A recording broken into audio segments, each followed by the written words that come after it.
सदरचा लेख हा ज्येष्ठ इतिहासकार शिवाजी सावंत सर यांच्या छावा या कादंबरीमधून घेतलेला आहे। आपले खूप खूप आभार। मिर्झा राजांच्या तहाप्रमाणे छत्रपती शिवाजी महाराज आणि संभाजीराजे हे औरंगजेबाच्या वाढदिवसानिमित्त आग्र्यास जाणार होते। बऱ्हाणपूर, इंदोर शहरे मागे टाकीत तापी, नर्मदा ह्या नद्या पार करीत राजे यमुनेजवळ आले। आग्र्याची गर्दनवाई नजर टप्प्यात आली। मशिदींचे सफेद घुमट, ताजमहालाचे मनोरे दिसू लागले। बक्षीबेग आणि तेजसिंह कचवाह राजांना तस्लीम करून आग्र्याच्या रोखांनी मिर्झा राजांच्या रामसिंग ह्याला वर्दी द्यायला घोडे फेकेत निघून गेले। मिर्झाने रामसिंगाला वारंवार पत्रे पाठवून राजांच्या सेवेसाठी बारीक सारीक सूचना दिल्या होत्या। त्यांच्या केसालाही धक्का न लागेल अशी कसम आपण घेतल्याचे मिर्झा राजाने रामसिंगाला पुन्हा पुन्हा कळवले होते। पण रामसिंग राजांच्या स्वागतास येऊ शकला नाही। तेजसिंह आणि बक्षी आणखी 4-6 माणसांनीशी राजांच्या तळाकडे येताना दिसू लागले। त्यातील रामसिंह कुठला याचा राजे अंदाज घेऊ लागले। आलेल्या असामीत रामसिंग नव्हता। एक मामूली कारकून राजांच्या स्वागतासाठी समोर उभा होता। कुंवर रामसिंग किधर है? राजांचा करडा आवाज साऱ्यांनाच जाणवला। गुस्ताखी माफ हो मालिक, कुंवर जी किले में आला हजरत के महल पर पहरे लगा रहे हैं, आप चलिए। औरंगजेबाच्या 50वा सालगिरीचा दिवस आग्रा शहरावर रोशन झाला। मुलुकचंदाच्या सराईत राजांनी आणि संभाजीराजांनी स्नान करून खासे पेहराव घातली। राजे आपल्या डेऱ्यात स्फटिक शिवलिंगाच्या पूजेला बसले। तिकडे लाल किल्ल्यात औरंगजेबाने आपल्या महालात नमाज पडून घेतला होता। राजांचा सरंजाम सराईत सिद्ध झाला। डोक्यावर केशरी टोप, रेखीव शिवगंध, गळ्यात भवानीचा माळा अशा वेश परिधान केलेले राजे आणि संभाजीराजे सिद्ध ठेवलेल्या सजल्या घोड्याजवळ उभे होते। राजे वाट बघत होते रामसिंहाची। तोच त्यांना दरबारी नेऊन पेश करणार होता, पण अद्याप रामसिंहाचा पत्ता नव्हता। त्यांची प्रत्यक्ष भेट अद्याप झालीच नव्हती। शेवटी मुन्शी गिरधरलाल सराईत आला। चेहऱ्यावरचे भाव लपवीत राजांना तस्लीम करून तो म्हणाला, आप हवेली पर चलिए राजा साहब, मैंने हरकारा भेजा है किले पर, राणाजी आते ही होंगे। गिरधरलालच्या सोबतीने राजे आणि संभाजीराजे सरजामासह मिर्झा राजांच्या हवेली जवळ आले। रजपुती माठाच्या गच्चीदार अशा त्या हवेली समोर राजांच्या मुक्कामाची सारी तयारी रामसिंहाने करवून घेतली होती। दिवस दीड कासरा वर आला। ठिकठिकाणी डेरे टाकलेले औरंगजेबाचे सरदार, उमराव सुभेदार वाजत गाजत सरंजामात लाल किल्ला जवळ करू लागले। अस्वस्थ झालेले राजे संभाजीराजांना घेऊन शामियान्याच्या दारात रामसिंहाची वाट बघत होते। त्या दोघांनाही कल्पना नव्हती की समोरचा मिर्झा राजांच्या हवेलीतून गच्चीला लागून असलेल्या दालनात चकीच्या पडद्याआड मिर्झा राजा आणि रामसिंहाचा जनाना उभा होता। त्या जनान्यातील बायका मेहंदी रंगल्या बोटांनी एकमेकांना खुणा करून राजे आणि संभाजीराजे यांना दाखवित होत्या। लाल किल्ल्याच्या मुख्य दरवाजा एक सारखा वाजू लागला। सरदार मागून सरदार लाल किल्ल्यात प्रवेश करू लागले। डोक्यावर पिसांच्या तुऱ्याचा बाकदार किमाश घेतलेला औरंगजेब आसवाब खान्यातून बाहेर पडला। औरंगजेबाने दिवाण-ई-आमच्या दरबारात कदम टाकताच वाऱ्याच्या एकाच झोताबरोबर दरबारीचा जमाम ताजीम देण्यासाठी कमरेत लावला। रामसिंहाने आपल्या हवेलीकडे स्वार धाडले। त्यांनी मुन्शी गिरधरलालसाठी निरोप आणला, दरबार शुरू हुआ, राजा सबको लेके आना। राजे आणि संभाजीराजे शामियाना बाहेर आले। राजांनी आपल्या उजव्या हाताने जोड देऊन संभाजीराजांना घोड्या बैठकी दिली। कुंवरसिंग, तेजसिंह, गिरधर बक्षी यांच्या सोबतीने राजे लाल महालाकडे चालले। त्यांच्या मागून त्यांचा सरंजाम चालला। आता आग्र्याच्या हमस्तावर दख्खनी शिवाजीराजे आ रहे है ही खबर भिंगरी सारखी हवेलात पसरली।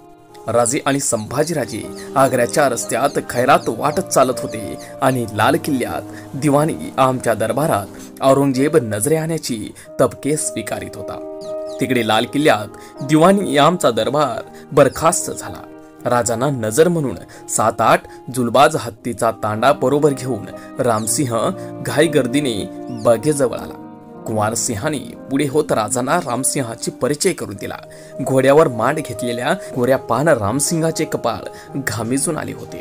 त्याने उरभेट देण्यासाठी हात पसरले। राजांनी उभ्या घोड्यावरून रामसिंहाची उरभेट घेतली। लाल किल्ल्याच्या मुख्य दरवाजा आला। राजे रामसिंह आणि संभाजीराजे यांच्याकडे बघत नौबत झोडू लागली। यावेळी लाल किल्ल्यात औरंगजेबाचा दिवान ई आम हा दुसरा दरबारही बरखास्त झाला होता। राजे आणि संभाजीराजे लाल किल्ला निरखत चालली। नजराण्याची तपके घातलेले मावळे पाठीशी घेऊन राजे संभाजीराजांच्या सह घुसलखान्याच्या दरबाराच्या रोखाने चालले। घुसलखानाच्या प्रवेशद्वारात येताच रामसिंह थांबला। कमरेत वाकून त्यांनी राजांना विनंती केली, जुते यही पर उतार दीजिए राजा साहब। कपाळाला आठ्या घालीत राजाने आपल्या मोजड्या उतरवल्या। त्यांच्या शेजारी संभाजीराजांनी आपल्या मोजड्या उतरून ठेवल्या। रामसिंहाने आत वजीर जाफर खानाला वर्दी दिली। जाफर खान औरंगजेब समोर पेश झाला। वाकून छातीवर आडव्या हात घेऊन त्यांनी वर्दी औरंगजेबाच्या कानी घातली।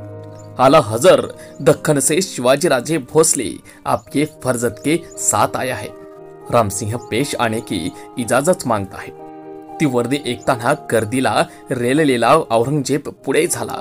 त्यांच्या हाताच्या बोटाबरोबर फिरणारे माळेचे मणी क्षणभर थांबले। झुकलेल्या वजीर जाफर खानाच्या पाठीवर अत्यंत शांत शब्दांनी किल्लत औरंगजेबाने फेकली, इजाजत है। रामसिंहाला सामने ठेवून राजे दरबारात जायला निघाले। रामसिंहासह राजे आणि संभाजीराजे घुसलखान्यातून प्रवेशले। त्या दरबारात शास्ता खान, बहादूर खान, अमीर खान, जुल्फिर खान, जयवंत सिंग असे औरंगजेबाचे कैक नेक बंदे दाटले होते। रामसिंहाच्या सोबतीने आसनाजवळ जात राजांनी नजर म्हणून 1000 सोनमोहरा, 2000 रुपये व निसार म्हणून 5000 रुपयांचे तबके औरंगजेबाला पेश केले। संभाजीराजांना वाटले औरंगजेब काहीतरी बोलेल, पण तो काहीच बोलला नाही। बक्षी आसद खानाने पुढे होत राजे आणि संभाजीराजे यांच्या हातात दरबारी मानाचे पानविडी दिली। रामसिंह मागल्या पावली जाऊन आपल्या 2500 सरदारांच्या रांगेत उभा होता। बक्षी आसद खानाने राजांना आणि संभाजीराजांना आणून 5000 सरदारांच्या रांगेत उभी केली। ही रांग आसनापासून कितीतरी मागे होती। किल्लत वाटपाचे काम सुरू झाले।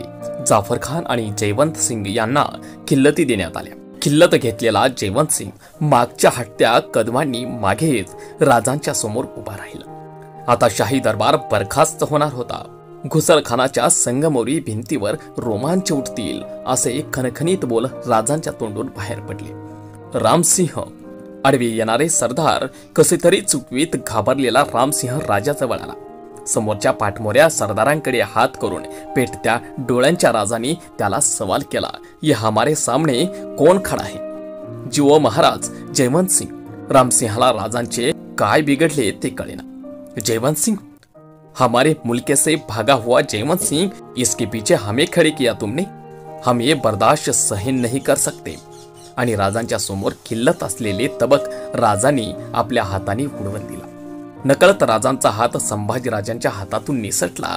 आपण कुठे आहोत, कोण आहोत, कसलेच भान राजांना उरले नाही।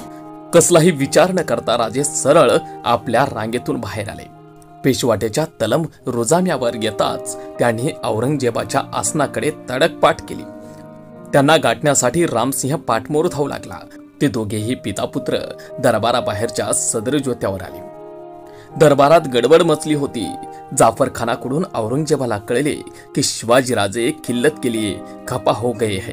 त्यांनी आज्ञा दिली, शिवाजीराजांना शांत करून आत आणा। औरंगजेबाचे तिघे सरदार राजांजवळ आले।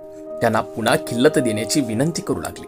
त्यांनी राजे अधिकच भडकले। त्यांनी त्या तिघांना स्पष्ट नकार देत सांगितले, पाहिजे तर तुमचा बादशाह बंदी करून शकतो, पण मी आता पुन्हा दरबारात मुळीच येणार नाही। औरंगजेबाने रामसिंहाला बोलावून त्याला विचारले, क्या हुआ रामसिंग, शिवाजीराजे खपा क्यों हो गए? रामसिंहाने राजकारणी उत्तर दिले, हमारी मुल्क के गर्मीने से तबीयत बिगड़ गई है। आला हजरत औरंगजेब हसून म्हणाला, त्यांना विश्रांतीसाठी त्यांच्या मुक्कामावर पाठवा। जी हुजूर म्हणत रामसिंह बाहेर आला। रामसिंह त्यांना घेऊन तळाकडे जायला निघाला। सेवकाच्या ताब्यातील घोडी राजांनी आणि संभाजीराजांनी मांडेखाली घेतली। रामसिंहाच्या सोबतीने सगळा सरंजाम तळाकडे परत चालला। राजे आणि संभाजीराजे लाल किल्ल्यावरचा मुख्य दरवाजातून बाहेर पडले। रामसिंहाच्या हवेलीतील राजे आणि संभाजीराजे दिवाणी दालनात बैठकीवर बसले होते। रामसिंहाच्या चाकरांनी खुशबुदार सरबताचे पेले आणून मेहमानांच्या हातात दिले। अर्धा घंटा हवेलीवर थांबून राजे आपल्या डेऱ्यात आले। रामसिंगाच्या विश्वासातील बल्लूशहा आणि गिरधरलाल राजांच्या भेटीसाठी आले। बल्लूशहा राजांचे पराक्रम ऐकून त्यांच्यावर खुश होता। तो अदबीने राजांना बादशाही दिलजमाई करण्याचा सल्ला देण्यासाठी आला होता। राजे सुखरूप दख्खनेत परतावेत असे त्याला मनापासून वाटत होते। बल्लूशाही आणि गिरधर निघून गेले। राजे नेहमीप्रमाणे शिवलिंगाच्या पूजेला बसले, तर इकडे लाल किल्ल्यात औरंगजेबाचे खास सरदार जाफर खान, जयवंत सिंग, मुर्तुजा खान, शास्ता खान आणि त्यांची बहीण जहान आरा यांनी औरंगजेबाला असे म्हटले की त्या दख्खनी शिवाजी राजांची कत्ल करण्याचा सल्लाही देऊन टाकला। औरंगजेबाला चीड आली होती ती राजांनी किल्लत साफ नाकारण्याची, त्यांनी दरबारी कधी न येण्याचा नारा लावण्याची, शिवाजी राजांना दरबारी पेश यायला भाग पाडायची आणि किल्लत पांघरायला लावायची। तसे झाले तर काबूलच्या मोहिमेवर त्यांना नामजाद करून टाकायचे। औरंगजेबाने हुक्म सुनावली, रामसिंह को बताओ कि शिवाजी राजे को समझा कर कल दरबार ले आना। फौलाद खान किल्ल्यावरून रामसिंहाच्या हवेलीवर आला। त्याने औरंगजेबाचा हुकूम राहनसिंहाला सुनावला। रामसिंह रात्रीची वेळ असताना राजांच्या डेऱ्यात आला। बराच वेळ तो राजांना बादशहा सलामतीची भेट देणे किती आवश्यक आहे ते सांगत होता। राजे त्यांचा निरोप घेऊन आपल्या डेऱ्यात आले। राजांची बराच वेळ वाट बघून संभाजीराजे डेऱ्यातील मंचकावर आडवे झाले होते। राजे सुद्धा झोपलेल्या संभाजीराजांच्या शेजारी आडवे झाले। दुसऱ्या दिवशी उन्हे कासराभर वर सरकले तरी राजे मंचकावरून उठले नाहीत। त्यांनी त्र्यंबकपंत, रघुनाथपंत, निराजीरावजी या आपल्या माणसांना बोलावून सांगितले की आम्हास ज्वर धरला आहे। ती बातमी परस्पर रामसिंहाच्या कानावर गेली। त्यांना माहिती होते की राजासाहेब का बुखार बनावटी आहे, पण तुम्हाला बुखार कसा चढला असे काही तो राजांना विचारू शकत नव्हता। त्यांनी मनोमन एवढाच अर्थ लावला की शिवाजीराजे आता कोणत्याही कारणाधारी दरबारी जाणार नाही। राजांनी रघुनाथपंत कडून रामसिंहाला निरोप पाठवला होता कि हम बीमार से मजबूर है, हमारे फर्जत संभाजीराजा को दरबार ले जाना। सगळ्यात मोठी कसोटी होती संभाजीराजांची। संध्याकाळ होत आली, राजे मंचकावर आडवे झाले। रामसिंह संभाजीराजांना दरबार नेण्यासाठी आला। झोपलेल्या राजांच्या पायांना आशीर्वाद देण्यासाठी हात लावून संभाजीराजे म्हणाले, येतो आम्ही महाराज साहेब। रामसिंह संभाजीराजांना घेऊन दरबारी निघाला। राजांचा सगळा नटलेला सरंजाम संभाजीराजांच्या पाठीशी उभा होता। सजलेल्या पांढरा शुभ्र घोड्यावर संभाजीराजांनी मान घेतली। रामसिंहाच्या घोड्याला घोडा भिडवून 9 वर्षाचे संभाजीराजे दिल्ली तख्ताच्या बादशहाच्या भेटीस चालले। रामसिंह आणि संभाजीराजे सरंजामसह लाल किल्ल्यात आले। दिवाण ई खासच्या दरबार भरला होता। रामसिंह आपल्या शेजारी संभाजीराजांना घेऊन आला। औरंगजेब दरबारात प्रवेशला। ताजीम देण्यासाठी सगळे दरबारी कमरेत झुकले। संभाजीराजे दूरवर दिसणाऱ्या औरंगजेबाकडे बघत तसेच उभे राहिले। सगळेच झुकल्यामुळे संभाजीराजे उभे आहेत कुणाच्याही ध्यानी आले नाही। वजीर जाफर खानाने सर्वात प्रथम चौकशी केली ती रामसिंहाची। रामसिंह संभाजीराजांना घेऊन आसनासमोर पेश झाला। झुकलेल्या रामसिंहावर औरंगजेबाने सवालाचा कोरडा ओढला, क्यों रामसिंह, शिवाजीराजे किधर है? रामसिंह झुकूनच बोलला, जी हुजूर, उनकी तबीयत बिगड़ी है, सख्त बुखार आया है उनको, उन्होंने अपने फर्जत को भेजा है। औरंगजेबाचे टपटपीत डोळे संभाजीराजेवर खिळले। निर्दोषपणे त्यांच्या डोळ्यांना डोळे लावत संभाजीराजे भरल्या दरबारात उभे होते। संभाजीराजांना बघताच औरंगजेबाचा तिरकस स्वभाव जागा झाला। त्यांनी विचारले, क्यों फर्जत? संभाजीराजे, तुम्ही नहीं आया बुखार? संभाजीराजे तळपत्या डोळ्यांनी उत्तरले, नहीं, आम्हास बुखार येत नाही। जाफर, संभाजीराजे को नजराना इनायत करो। औरंगजेबाने आज्ञा केली। संभाजीराजांना सरोपा, मोत्यांचा कंटा आणि जडावाची कट्यार नजर करण्यात आली। संभाजीराजे दरबारातून आल्याच्या दुसऱ्याच दिवशी औरंगजेबाने सिद्दी फौजत खानाला हुकुम दिला, शिवाजी राजे को मुकाम पर से रणअंदाज करा के कोठी पर ले आओ। ही खबर रामसिंहाला लागली। तो तडफ अमीन खान यांच्या हवेलीवर गेला। अमीन खान उच्च पदावर होता। त्यांच्या करवी रामसिंहाने औरंगजेबाला कधी नव्हते। तो निर्धारी निरोप पाठवला, शिवाजीराजाला ठार करण्यापूर्वी कबिल्यासह मला ठार करा। तो निरोप ऐकून धूर्त औरंगजेबाने ओळखले की शिवाजीराजाला कत्ल करण्याच्या आपल्या योजनेची बातमी फुटली आहे। समोर आलेल्या अमीन खानाचा फायदा घेऊन औरंगजेबाने रामसिंहालाच मध्ये अडकून टाकण्याचा फासा टाकला। शिवाजीराजे आग्र्यातून बाहेर जाणार नाही यासाठी तू ओलीस राहतोस का, असा निरोप रामसिंहाला औरंगजेबाने पाठवला। रामसिंहाने अमीन खान कडून जामीन कदबात दस्तखत करून पाठवून दिली। औरंगजेबाने तो मंजूर केला। रामसिंह राजांना रीतसर जामीन राहिला होता। रामसिंगा स्वतःचे प्राण टांगून घेतले हे त्यांच्या तोंडून ऐकताच राजे विचारमग्न झाले. एकाच वेळी राजे 2 कैदेत पडले. एक होती औरंगजेबाच्या राजकारणाची, दुसरी होती रामसिंगाच्या जबानाची. तो सारा मामलाच अजब होता. राजे आता औरंगजेबाच्या कैदेत अडकले होते. शिवाजीराजे आणि शंभूराजे औरंगजेबाच्या भेटीनंतर तडक आपल्या डेऱ्यावर निघून आले, कारण राजांचा एक आरती औरंगजेबाने अपमानच केला होता. शिवाजीराजे आणि शंभूराजे आपल्या डेऱ्यात बसले असताना एके दिवशी शिवाजीराजे ताडकन मंचकावरून उठले. त्यांना बाहेर कसली तरी चुणूक लागली होती. आपल्या डेऱ्याबाहेर आलेल्या रामसिंगाचा पहारेकरी नंग्या हत्यारानिशी घाबरा घोबरा होत आला. त्यांच्या पाठोपाठ बाहेर गेलेले रघुनाथपंत, त्र्यंबकपंत, निराजी हे तिघेही हत्यार उपसून आत आले. सर्वांचे गुंतावात झालेले थरथरते विचित्र शब्द राजांच्या आणि संभाजीराजांच्या एकदम कानावर आदळले. घात झाला धनी, बाणासारख्या घुसणाऱ्या त्या शब्दांनी राजे गोंधळले. तबकात ठेवलेली भवानी उचलण्यासाठी त्यांनी पायजेप टाकली, पण संभाजीराजांची आठवण येताच ती पुन्हा मागे घेतली. एकदम संभाजीराजांना ओढून जवळ घेत राजांनी त्यांना आपल्या पोटाशी कवटाळले. एक क्षण निघून गेला, पण तेवढ्या अवधीत राजांच्या मनी विचारांची कितीतरी हत्यारे एकमेकावर आदळली. राजगड सोडल्यापासून दाबून ठेवलेले अपमानाचे कैक बांध फुटले. हे श्रींचं राज्य आहे, त्याला कामी आलेले इमानबंद जीव हे सर्व दृश्य राजांच्या डोळ्यासमोर त्या क्षणात दाटावा धरून गेले. सगळे डाव अपुरे असताना परमुलकी एका गाफील क्षणी एकुलत्या एका पुत्रासह कैद होणार म्हणजेच सर्वस्वाची राख आहे. राजांचे सूर्यपेठ डोळे कडकडीत काळजीने दाटून आले. संभाजीराजांना पोटाशी एक जीव गच्च कवटाळून धरताना राजांच्या थरथरत्या ओठातून मायेने थपथपवून गेलेले घोगरे शब्द उघडले. लेकरा, घात झाला रे, आम्ही फसलो. तलवारीच्या पात्याला धार बिलगलेली असते तसे संभाजीराजे आपल्या आबासाहेबांना हाताच्या मुठीत बिलगले होते. मान उठून राजांच्या चेहऱ्याकडे बघताना त्यांच्या छातीत असंख्य कालवा वळवळू लागले. महाराज साहेब म्हणत त्यांनी शिवाजीराजांकडे बघितले. तेच काळ्या भोर ढगांच्या तांडवात सापडलेल्या वीजघेरांसारखे राजे झाले होते. शन्यात ढेऱ्याभोवती बेफान दौडत आलेल्या घोड्यांच्या टापांचा गराडा पडला. थांबत्या घोड्यांनी पुढचे खूर नाचवीत, खूर उचलताना फोडलेल्या किंकाळ्या घुमल्या. पाठोपाठ हनवटीकडे पडलेले जाड ओठांचा थिप्पाड. हबशी फौजदार सिद्दी फौलाद खान डेऱ्यात घुसला. आपल्या कमरेच्या रुंद पात्याच्या जमदाडीच्या मुठीवर जाड बोटांची पकड पक्की रुतवीत दरवाज्याजवळ तो थांबला. आपले भोकरांसारखे बडबडीत डोळे राजांच्या कडेवर रोखून त्यांनी हनवटीकडे पडलेला जाड ओठ त्यांनी खोलले. मेरी हत्यार बंद खामोशी का पेहरा तुम पर लगा है शिवाजीराजे, किसी को भी मिलना तुम्हें सख्त मना है. यह हुक्म है औरंगजेब का, अपना ख्याल रखना. त्याच्या जाड भोया क्षणभर आक्रोशून फिसकारल्या. खांद्यावरच्या झगझगीत हिरव्या खल्लतीचा उजव्या कोपराने पिसारा फुलवून टाकीत जबावाची वाट न बघता फौलाद वळला आणि झपाट्याने डेऱ्याबाहेर निघूनही गेला. 5000 थिप्पाड कडव्या हापशांचा दाट चौका डेऱ्याभोवती पडला. असा पणाळघर पडला होता तसाच सिद्धींचा वेढा आता इथे आग्र्यास पडला होता. राजे कैद झाले होते. औरंगजेबाच्या हातातील जपाची माळ आणि राजांच्या छातीवरची भवानीची माळ आता एकमेकांच्या पाठीवर जगती गस्त घालू लागली. राजे कैद झाले तरी संभाजीराजांना मात्र कैद पडली नव्हती. ते रामसिंगाची हवेली, आग्रा शहर, लाल किल्ला यात ते ये जा करू शकत होते. औरंगजेबाला माहीत नव्हते त्यांनी ही केवढी गफलत करून ठेवली होती. धाकला असला तरी त्याला कमी लेखू नये ते तत्व औरंगजेब विसरला होता.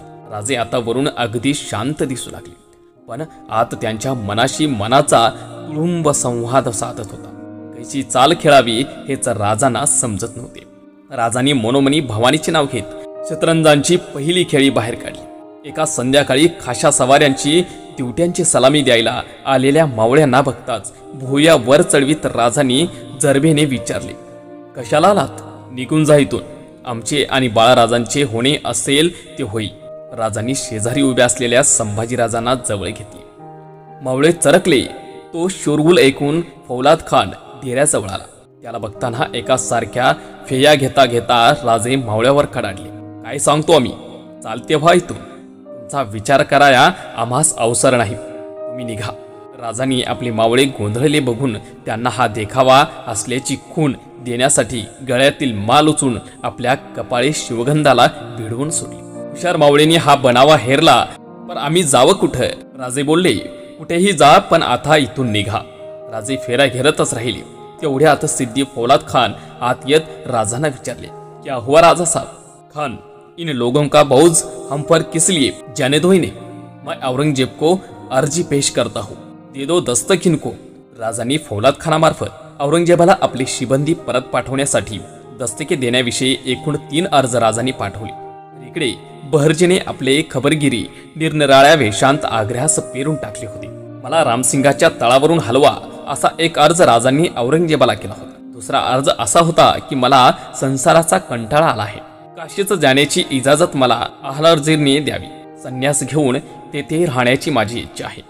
औरंगजेब म्हणाला, शिवाजीराजे अवलिया बनना चाहते हैं, ठीक है, उसे कहना इलाहाबाद के किले पर जाकर वो अहोलिया बने. हमारा सुबेदार बहादुर खान उसकी अच्छी फिजातत रखेगी. असा जवाब औरंगजेबाने त्या अर्जाला दिला.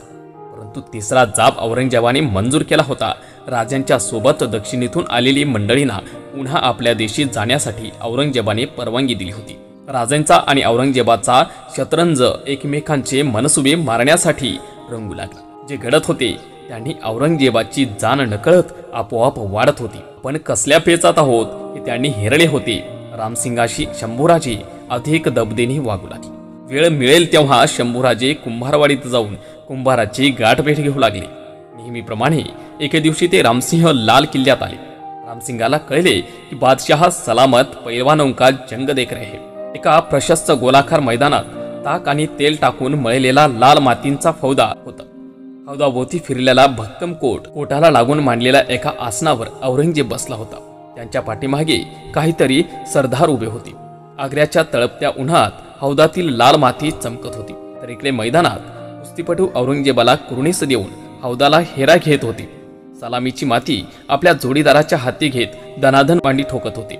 त्यांनी तजेलदार अंगे घामाने निखळून निघाली होती. कुस्तीपटूंनी भरल्या कणसासारखी दिसणारी पटबाज शिरसे निरखित संभाजीराजे रामसिंगाजवळ ओठाजवळ थांबले. आता एकदम औरंगजेब समोर कसं जावं या विचाराने रामसिंगही थांबला. दोघेही हौदातील रोमांचक दंगल बघण्यात गढून गेले. बक्षी आसद खानाने त्यांच्या जवळ येत त्यांची तंद्री मोडली. रामसिंगाला एवढ्या दिवसात समाधानाची कुस्ती बघण्याचे क्षण मिळाले होते, तेही निघून गेले. तो म्हणाला, क्या है आसद खान? आसद खान म्हणाला, आला हजर, पूछते है कि शिवाजी राजा का ये बच्चा कुस्ती खेळेगा. आसद खानाने रामसिंगाच्या गळ्यावर शब्दांची तलवार सरळ आडवी धरली. संभाजीराजांचा हात पटकन हातात घेऊन रामसिंग म्हणाला, आसद खान, उमर तो देखीन की.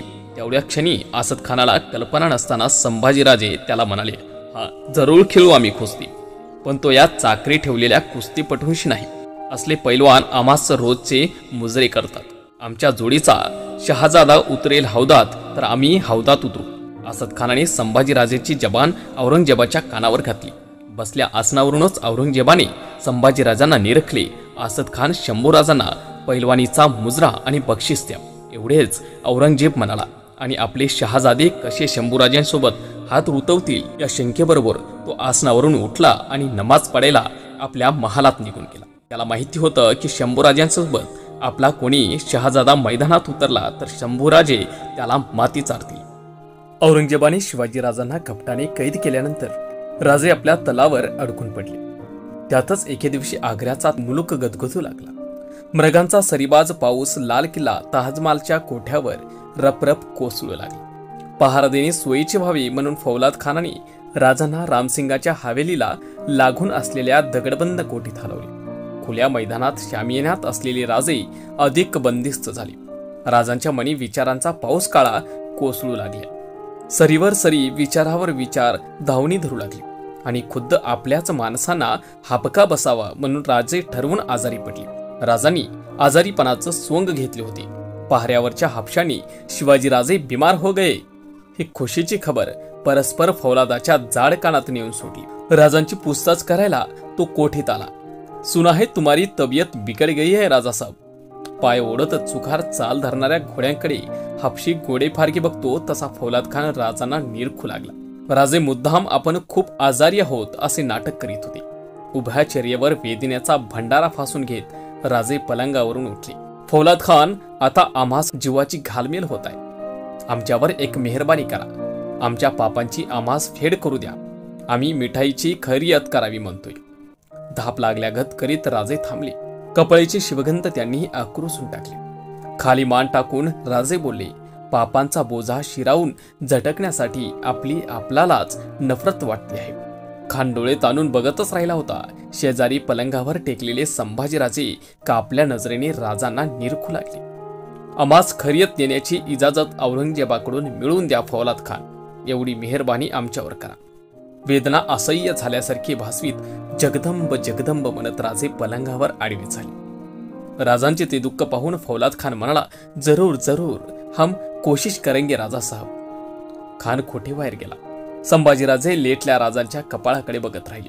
मिटल्या डोळ्यांच्या राजांच्या कपाळीमध्येच आठ्या उडत होत्या. औरंगजेबाने खुशमिजाजीने राजांना खैरियतीची परवानगी दिली. आग्र्याच्या मेवा मंडीतून मध्यम मठाचे पेटारे मिठाईचे भरून त्र्यंबकपंत आणि निराजीपंत ते राजांच्या स्पर्शासाठी कोठडीकडे पाठवू लागले. फौलाद खानाच्या तिप्पाड पहारेकरांना कधीच मालूम पडले नाही की रोजाना पेठारे नकळत मोठ्या माठाचे का होत आहेत. उभ्या आग्रा शहरात राजांनी हातस्पर्श दिलेले मिठाईचे पेठोरे मोकाट सळसुळ लागले. त्यातील मिठाई खाताना सराईतील फकीर आणि आग्रेकर आसनांकडे हातपंजे उठून दुआ देऊ लागले. खुदा शिवाजीराजे को सलामत रखे. बाहेर आसमान पावसाळी ढगांनी झाकाळली होती. कोठीत राजांचे मन विचारांच्या असह्य काळ ढगांनी येरगटले होते. त्यांच्या पलंगावर पायागतीला बसलेले संभाजीराजे गोंधळल्या बावऱ्या नजरेने राजाकडे बघू लागले. खरंच महाराज साहेब आजारी आहेत का? क्षणात एक तर क्षणात दुसरी अशा शंकांनी त्यांचे मन फटका खाऊ लागले. राजांनी त्यांच्या मुद्रेवरच्या शंकेचे अंदेश हेरले. हळुवार उठून राजे फुटफुटले. काळीच टाकू नका शंभूराजे, आमची बिमारी बनावट आहे. इथून सुटणे आहे आम्हास आणि तुम्हासही, म्हणून ना खेळ चालविलेला आहे. रामसिंह चाचाकडे येणाऱ्या हर आसामीचा बोलाबोला कान देऊन एकच चला. कुंभाराच्या बाडीचा राबता तोडू नका आणि सावध राहा. जगदंब जगदंब असे फुटफुटत राजे पुन्हा पलंगावर आडवे झाले. संभाजीराजांनी त्यांच्या कपाळीच्या शिवगंधाकडे एकदा बघितले आणि त्यांचे हात आपोआपच पुढे झाले. आपल्या हलक्या हाताने ते राजांचे पाय चेपू लागले. कोठीत विचित्र भावनेचा पडदा पसरला. राजे आजारी आहेत अशी चिंतेची खिल्लत संभाजीराजांनी आपल्या चेहऱ्यावर चढवली. कोठीच्या दरवाजाजवळ पहारा देणारा रामसिंगाचा धारकरी आत येऊन राजांना म्हणाला, दो पंडित आए हैं, अंदर पेश आना चाहते हैं. औरंगजेब ने उनको इजाजत दी है. राजे पलंगावरून न उठताच म्हणाले, भेज देना. पहारेकरी ब्राह्मणी पेहराव केलेल्या 2 इस्मांना घेऊन कोठीत आला. त्यातील एक होते कवी परमानंद आणि दुसरे होते अहलाबादचे कवी कलश. त्यांना बघताच राजे पलंगावरून उठण्याचा हालचाल करू लागले. राजांना नमस्कार करून झटकन पुढे येत परमानंद आदराने म्हणाले, लेटते राहणा स्वामी. राजांची कीर्ती ऐकून ते दोन्ही कवी त्यांच्या भेटीसाठी आग्र्यात आले होते. औरंगजेबाला त्यांनी राजांच्या भेटीसाठी परवानगी द्यावी असा अर्ज केला होता. औरंगजेबाने तो अर्ज मंजूर केला होता. परमानंदांनी राजांना आपला परिचय करून दिला. राजे पलंगावरून उठून बसले.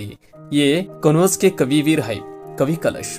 परमानंदांनी कवी कलशांकडे हात करीत त्यांचाही राजांना परिचय करून दिला आणि म्हणाले, बडे दिन से आपके दर्शन हुए राजा साहब. संभाजीराजांच्या पाठीवर आपला हात ठेवीत राजे म्हणाले, हमारे फर्जत संभाजीराजे. संभाजीराजांनी दोघाही कवींना नमस्कार केले. कवी कलशांना राजे आणि संभाजीराजे यांना एकत्र बघताना म्हणून वाटले की कालीमाता दुर्गा भवानीने आपल्या त्रिशूळाने रेखलेले कुठल्या तरी अज्ञात काव्यांचे हे 2 स्वर आहेत. राजांनी दोघाही कवींशी स्थिर चित्ताने चर्चा केली. कवीवर जायला निघाले. त्यांनी राजे आणि संभाजीराजांना उत्तरी पद्धतीने झुकून आदबीने नमस्कार केले. हिरोजी रामसिंगांना आमची इच्छा कळवा. आमच्या फिलखान्यांचे सारे हत्ती कविराजांना नजर केले आहेत. राजांनी हिरोजी फर्जतला हुकूम फरमावला. जी सरकार. हिरोजीने राजांची आज्ञा झुकून उचलून धरली. परमानंद आणि कवी कलश राजांच्याकडे बघतच राहिले. न राहून परमानंद अदबीने म्हणाले, स्वामीजी, हमें हातियों से क्या लाभ. कविराज, आम्ही विरक्त झालो. ही दौलत सोडावी म्हणतो. आपणच मार्ग दाखवला पाहिजे. हत्ती मार्गी लावले पाहिजेत. आमचा भार हलका केला पाहिजे. परमानंद जे काय समजायचे ते समजून गेले. जैसी आपकी आज्ञा स्वामीची म्हणत परमानंद, कवी कलश हे हिरोजी यांच्यासह कोठडी बाहेर पडली. राजे पलंगावर आडवे झाले. संभाजीराजांनी त्यांच्या पायगतीला शालनामा राजांच्या अंगावर सरकवला. त्यांच्या मनात राजांचे बोल फिरू लागले. ही दौलत सोडणी आहे, आमची बिमारी बनावटी आहे. कुंभाराच्या बडीचा राबता सोडू नका, हत्ती मार्गे लावली पाहिजेत. संभाजीराजे आपल्या महाराज साहेबांचा पाय हलक्या हाताने चेपू लागले. कोठीत राजांचे आजारपण चढत्या अंगाने रंगू लागले होते. शिवाजीराजे आजारांचे सोंग घेऊन आपल्या महालामध्येच राहत असे, तर इकडे संभाजीराजे संपूर्ण आग्रा शहरामध्ये फेरफटका घालत असत.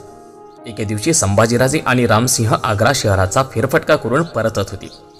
त्यांच्या घोड्यामागून 10-12 राजपूत घोडाईत चाल धरून होते. दिवस परतायला लागला होता. पथक कुंभारवाडीच्या वस्तीत घुसले. येथे कुंभाराच्या धाब्यांच्या घरासमोर उंच उंभट रांजण, माठ तसेच अनेक मातींची भांडी कुंभाराने मांडली होती. ते बघताच रामसिंहाने हात वर करून पथक थांबवले. रामसिंहाने एका कुंभाराच्या ओसरीकडे हात उठवीत त्याला आज्ञा दिली. उसमें से मठ देना. राजा साहेब केले. कुंभारी चाक फिरवणाऱ्या कुंभाराने शाही सवाऱ्या बघून हातच्या काठीने फिरते चाक थोपवले. पुढे येत रामसिंहाला आणि संभाजीराजांना कुर्णीस करून तो आदबीने म्हणाला, क्या हुकुम है सरकार, कोणसी खिदमत करू. त्यांच्या डोक्यावर उत्तरी पागोटे होते. चिखलमळलेली हात त्यांनी मावळी पद्धतीने जोडली. आजची माठ देना, इन मेहमान साहब को देना है. रामसिंह संभाजीराजांच्याकडे हाताने दाखवीत म्हणाला. कुंभारांनी बारीक डोळे करून संभाजीराजांना निरखले. सहज करून तो पुटपुटला, सवाऱ्या मावळी मुलखाच्या दिसत्यात. कुंभाराची नजर संभाजीराजांच्या छातीवरील कवड्यांच्या माळेवरून फिरली. कुंभाराची बोली ऐकताना संभाजीराजांच्या उजव्या भुईत नकळत वर चढली.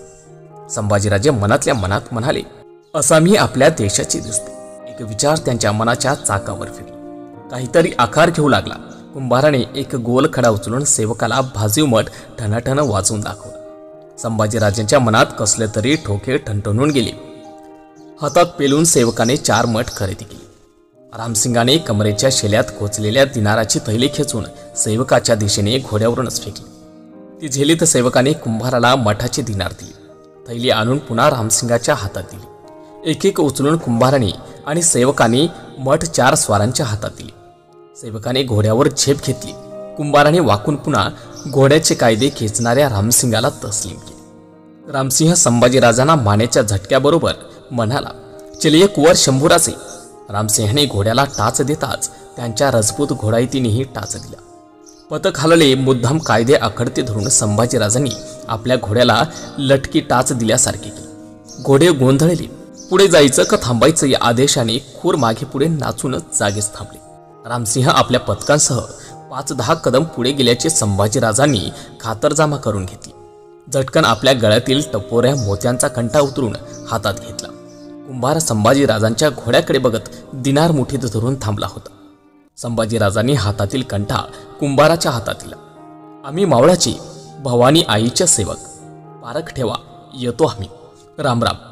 संभाजीराजांनी घोड्याला जबरी टाच दिली. रामरामजी हे कुंभाराचे शब्द संभाजीराजांनी सुद्धा ऐकले. चकित पडलेल्या कंठाकडे बघताना हरखून गेलेला कुंभाराने अंदाज लावला, बच्चा मावळी सरदाराचा आहे. कुंभार मुळाचा मराठी मुलकाचा होता. हातच्या कसबाने त्याला उत्तरेत आग्र्यात आणून सोडले होते. संभाजीराजांनी मनोमन अंदाज लावला होता की जेव्हा आपण आग्र्यावरून सुटू तेव्हा हीच आपली मावळी लोक आपल्याला मदत करतील. याच हेतूने संभाजीराजांनी आग्रा शहरातील अनेक मावळी लोक एकजूट केली होती. शिवाजीराजे हे आग्र्याला कैद असताना औरंगजेबाने राजांना कपटाने मारण्याचा बेत पक्का केला. आग्रा शहरातील विठ्ठलदासाची हवेली आता बांधून पुरी होत आली होती. फौलतखानाकडून राजांना त्या हवेलीतून हलवून दुसऱ्याच दिवशी त्या हवेलीत हापशी नंग्या हत्यारानिशी घुसवायचे होते. औरंगजेबाच्या मनात बनलेला हा शाही बेत होता. त्याला मिळेल तेवढा शिवाजीराजे आता एकाकी करायचा होता आणि स्वतःच्या कब्जात घ्यायचा होता. राजांची माणसे आग्र्याबाहेर पडली. बिमारीसाठी दुवा मागणारे मिठाईचे पेठारे ठरल्याप्रमाणे कोठीत येत होते. राजे ती पेठारी मार्गी लावण्यासाठी कधी मदारी मेहतर तर कधी हिरोजी फर्जत यांना कोठीबाहेर पाठवित होते. एके दिवशी राजे पलंगावरून उठून बसले. हिरोजी, पाणी द्या जरा. पाण्याचा गडवा घेऊन हिरोजी राजांच्या समोर आला. त्यांच्या हातून गडवा घेताना राजांनी त्यांच्यावर नजर केली आणि राजे हिरोजींकडे बघतच राहिले. हिरोजी राजांचा अनोरस बंधू होते. त्याची शकल राजांशी मिळती जुळती होती. हनुटीवर राजांच्या सारखी निमुळती दाढी फिरली होती. राजांचा एक बेत मनोमन पक्का झाला. आमचा पेहराव अंगी चढून हिरोजी आमच्याऐवजी या पलंगावर झोपले तर आम्ही हिरोजींचा मावळ वेश अंगी चढवू, हिरोजी म्हणून पुढे निघून जाऊ. तेवढ्यात गडवा हाती घेऊन विचारहात हरवलेल्या राजांना हिरोजीने पाणी पिण्याचा आठव करून दिला. कमरेचे शेला उतरवून हिरोजींच्या हाती देत राजे म्हणाले, आता पेठारे येतील, त्यातल्या एकात हात ठेवून द्या. त्याचा शेव झाकणाबाहेर दिसेल असा राखा. पेठाऱ्याबरोबर तुम्ही जातीनिशी जा, घडेल ते आमच्या कानी घाला. जी हिरोजीला राजांचा अंदाज येईना. ठरल्याप्रमाणे उत्तरी भोये पेठारे घेऊन आले. राजांनी झाकणे उघडलेल्या पेठाऱ्यातील मिठाईला दस्तुरी स्पर्श केले. हिरोजीने राजांचा शेला एका पेटाऱ्यात बाहेरून शेव दिसेल असा बेगालून सरकवला.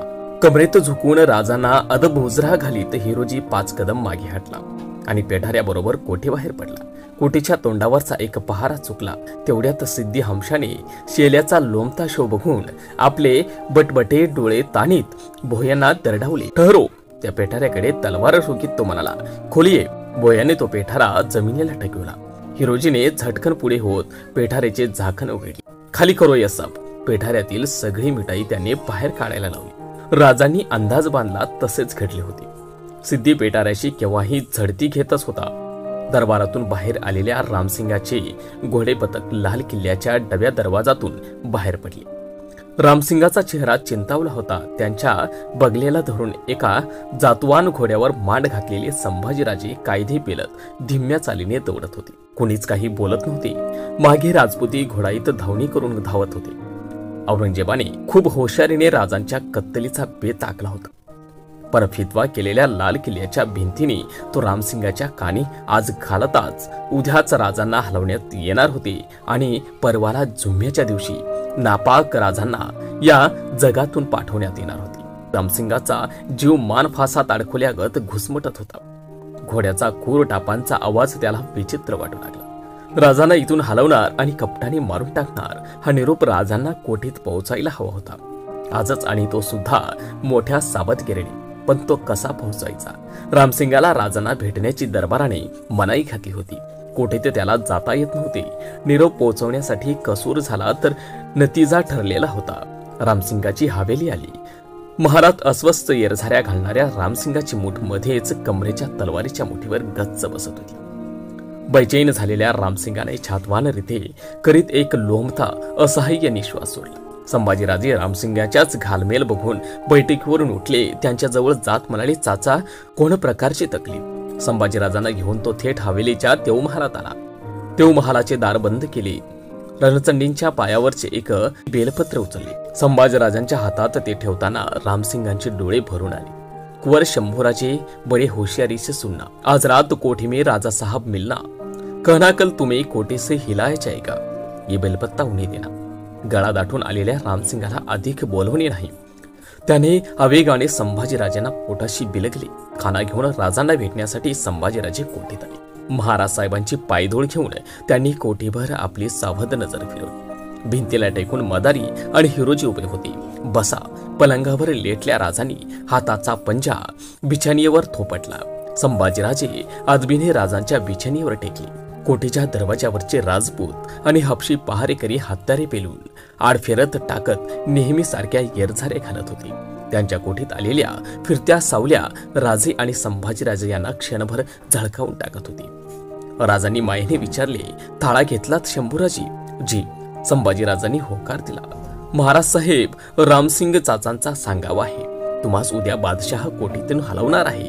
ही बेलपत्ती तुम्हास द्यायला सांगून भरल्या डोळ्याने चाचा म्हणाले, ये सिर्फ एकही पत्ता बाकी आहे.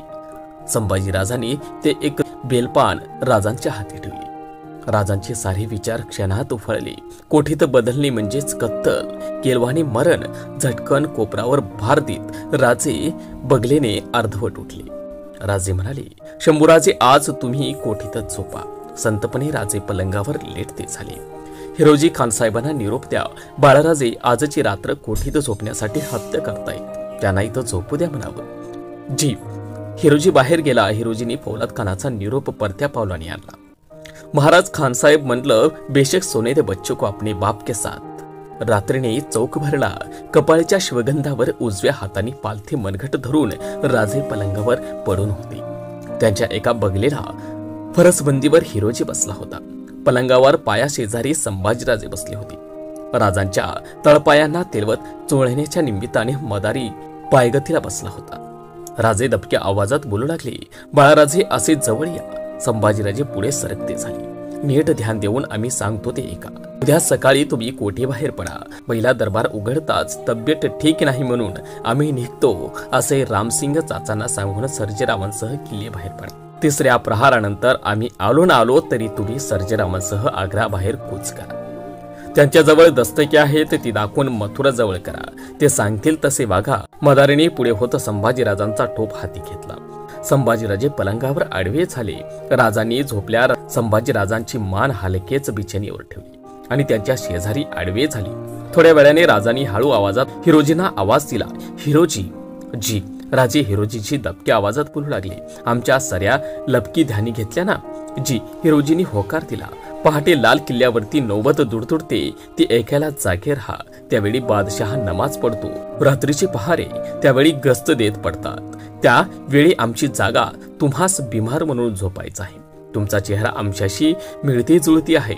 उद्या पहाटेपासून राजे तुम्ही आम्ही हिरोजी आमच्या जागी पलंगावर कोठीच्या दरवाजाकडे पाठ करून झोपा. उद्या पेटाऱ्याबरोबर आम्ही हिरोजी म्हणून कोठीबाहेर पडू. संध्याकाळी तुम्ही पुन्हा तुमचा पेहराव चढवा. इथे असलेल्या लोड पलंगावर रचून त्यावर बेमालून शालमाना पांघरा. त्या लोडाच्या ध्यानी पाय चेपा. संध्याकाळी बस्ती बदलतात तेव्हा शिफातीने तुम्ही कोठीबाहेर पडा. जमेल तशी दौड घेऊन मुलुक गाठा. राजांनी सूचना केली. हिरोजी झोपा आता. दुसरा दिवस उजाडला. लाल किल्ल्यावर नगारखान्यातून नौबत उठली. पहाट वाऱ्यावर स्वार होत ती राजांच्या कैदखानाच्या कोठीत घुसली.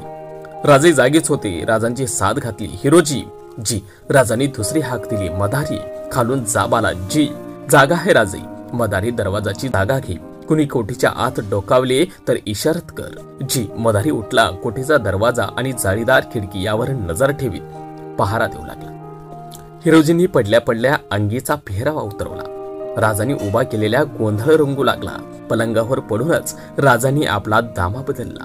गळ्यातील कंठे, कवड्यांची माळ, कानातील सोनचौकडे, अंगठी उतरून एक एक करीत हिरोजींच्या हाती दिली. राजांनी हिरोजींचे कपडे पेहरले. शेजारी सूक झालेल्या संभाजीराजांच्या पाठीवर एकदा मायेने हात फिरवला.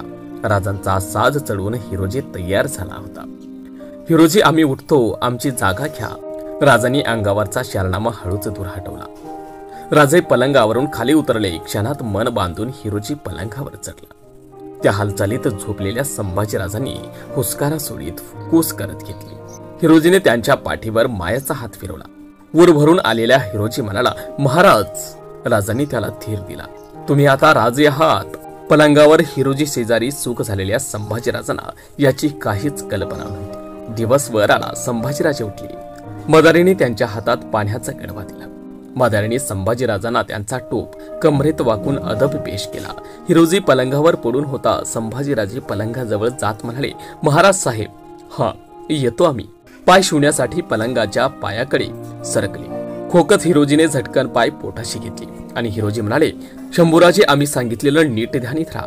तिसऱ्या प्रहारानंतर कुंभारवाडीत आमची वाट बघा. औक्षवंत व्हा.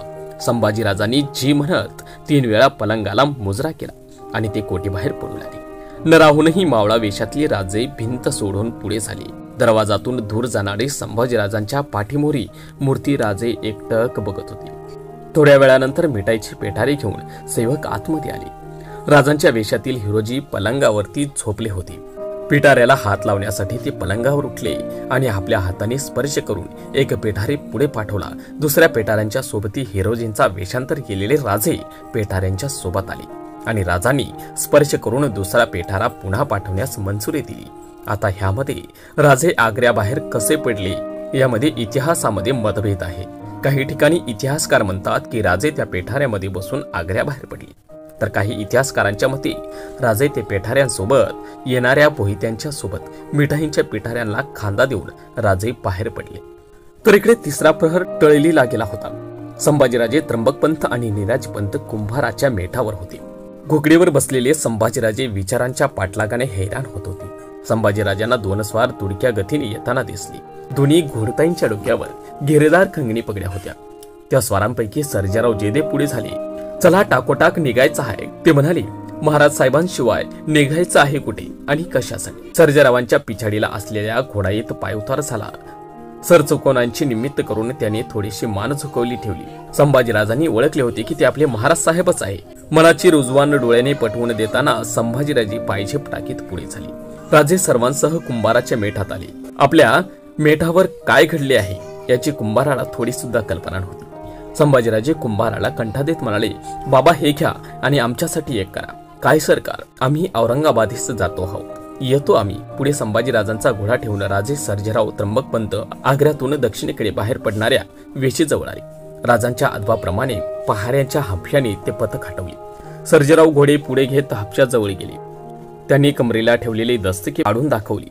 तरीही एका हापशाने सर्जेरावांना तराटणी देत सवाल केला, कोणशी सवार हे? पुढे होत राजाने शहरातील रामसिंगाच्या हवेलीकडे पगडीचा रोख ठेवून जाप दिला, राणा रामसिंग की मेहरवान सवारी है. मिर्झा राजांच्या दरबारी आलेल्या वचक आठवणी पहारेकरांनी दस्तिक्या पाहून पथक सोडले. आता राजे दक्षिणेकडे गेले ही भूमिका सर्वत्र उठवणार होती. राजांनी यमुनेच्या किनाऱ्याने उत्तरेकडे हात उठविला. घोडी यमुनेच्या रोखाने दौडू लागली. यमुना काठ येताच घोडी थांबली. सगळे पायउतार झाले. राजे आणि संभाजीराजे अंगीचे पेहरा उतरून भगव्या छाटा चढवून संन्यासी झाले. सर्जेराव आणि त्र्यंबकपंत आपल्या राजांच्या व संभाजीराजांच्या घोड्यांच्या ओठाळ्या धरून यमुना काठची मऊवाळू धुळीत काठाने उत्तरेकडे चालले. मथुरेच्या रोखाने नौका घेणारा घाट आला. राजांनी त्र्यंबकपंत आणि सर्जेराव यांची खांदा भेटी घेतली.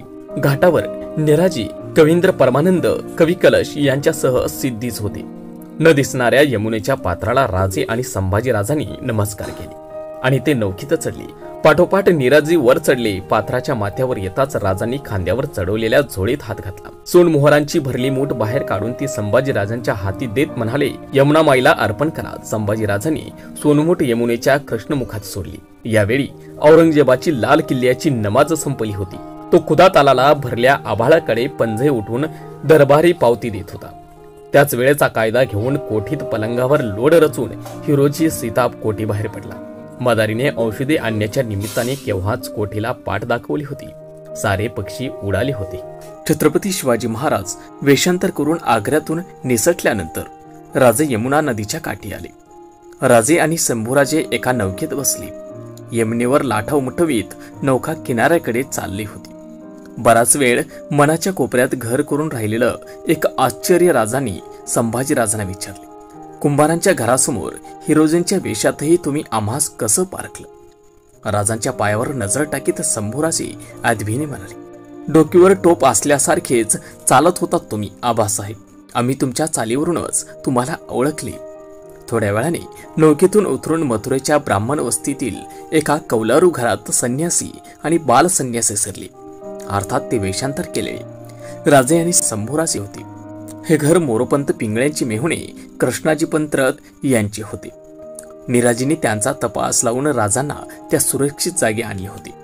काशीराव आणि विसाजीपंत यांनी आपल्या थोर अतिथींचे उत्तरी पद्धतीने स्वागत केले. त्यांच्या मातुश्रीनी लक्ष्मीबाईंनी रसोई शिजायला टाकली. पाकगृहात मथुराई पद्धतीच्या रेसनाईत अन्नगंध दरवळू लागला. घराच्या अतिथी सदरेवर अंथरलेल्या स्वच्छ बैठकीवर राजे आणि संभाजीराजे बसले होते. वास्तविक संन्यासी, योगी आणि बैरागी यांचे स्वागत राजांनी करावे, पण आज तेच खुद्द संन्यासी वेशात दुसऱ्यांच्या घरचे अतिथी म्हणून गेले होते, आणि तेही मथुरेसारख्या तीर्थक्षेत्रातल्या ब्राह्मणांकडे. त्रिमलांच्या घरची भोजने उरकली. राजांनी सर्व मंडळींची खलबत केली. पुढच्या दौडीचा बेत आखूनच झाला. राजे आणि संभाजीराजे थोडा वेळ विश्रांतीसाठी आडवे झाले. संन्याशाला बिलगत बाल संन्याशी झोपी गेला. तिकडे आग्र्यात कल्लोळ उसळला होता. शिवाजीराजे गायब हो गया ही खबर हा म्हणत पसरली. काल्पनिक धास्तीने औरंगजेबाने प्रथम आपल्या महालाभोवती हत्यारबंद हमशांचे पहारे आवळून टाकले होते. औरंगजेबाने फौलादखानाला महालाबाहेर हाकलले होते. इकडे काखेच्या झोळीत लाख लाख रुपये किमतीचे हिरे रत्ने तडवून राजे संभाजीराजांसह मथुरेच्या वेशी बाहेर पडले होते. बैरागी, उदासी अशा निरनिराळ्या उत्तरी पंथांचे वेस राजांच्या माणसांनी चढवले होते. वेगवेगळे ताफे करून एकमेकांशी संबंध राखत ते चालले होते. चालीच्या वाटा दाखवायला कृष्णाजी, त्रिमल आणि कवी कलश बरोबर होते. कृष्णाजींचे बंधू काशीपंत आणि विसाजी संगती होते. दिवसभर धर्मशाळेत मुक्काम आणि सांज व पहाट धरून वाटतोड असा प्रवास सुरू झाला. सांज धरून एका धर्मशाळेत राजांचा मुक्काम पडला. कृष्णाजी पंतांनी शेकोटी पेटवली. तिच्या फेराने राजे, संभाजीराजे, कृष्णाजी, कविकलश असे बैरागी बसली. राजांनी उसळत्या ज्वालांकडे बघत सर्जेराव जेध्यांना विचारले, सर्जेराव, किती पल्ला मागे पडला? सर्जेरावांनी उत्तर दिले, जी असेल की 10 कोसाचा. एवढाच? राजांनी संभाजीराजांच्याकडे बघितली. थोड्या विश्रांतीनंतर पुन्हा मथुरा सोडून बनारसाच्या रोखाने बैरागी तांडा चालला होता. सारेजण पटापट पावले उचलीत होते. नकळत संभाजीराजे मागे पडत होते. बोलत पुढे गेलेले राजे एकदम थांबत दबकत होते. तांडा थांबत होता. सगळ्यांच्या मेळजोड होऊन वाटतोड सुरू होती. थकलात शंभूराजे? जी नाही. कसल्या तरी निर्धारी मनसुब्याने चालते राजे एकाकी थांबले. त्यांची चर्या निर्धारी झाली. घामाघूळ झालेल्या संभाजीराजांच्याकडे त्यांनी बघितले. जवळ जात राजांनी शंभूराजांच्या खांद्यावर आपला संन्यासी हात ठेवला. घोगरल्या आवाजात राजांनी पायवाट्याच्या कडेला असलेल्या एका टेरेबाज झाडाकडे हाताने इशारत केली आणि म्हणाले, जरा येता शंभूराजे. संभाजीराजांनी डोईवरच्या साफा डोलावला. ते दोघेही पितापुत्र झाडांच्या टेऱ्याखाली आले. राजांच्या मनी काय आहे याचा कुणालाच अंदाज येईना. आमचं एकता. राजांचा हा आवाज नेहमीप्रमाणे वेगळा होता. जी पल्ला लांबचा आहे. जी तुम्ही थांबता? राजांनी संभाजीराजांचे दोन्ही खांदे हातपकडीने एकदम घट्ट आवळले. संभाजीराजांना शब्दांपेक्षा ती पकडणं खूप बोलकी वाटली. तसे संभाजीराजे निर्धारी बोलले, जी महाराज साहेब. ते ऐकताना राजांचे डोळे पाणावले. क्षणातच राजांचे पुरे भान सुन्न झाले. चला. संभाजीराजांच्या खांद्यावर हात ठेवून राजे झाडांच्या घेऱ्यावर निघाले. राजे कृष्णाजी पंतांना जरा बाजूला घेऊन मन बांधून निर्धाराने बोलले, कृष्णाजी पंत, बड़े ध्यान से सुनो. हाँ स्वामी जी, हम आगे कूच करते हैं.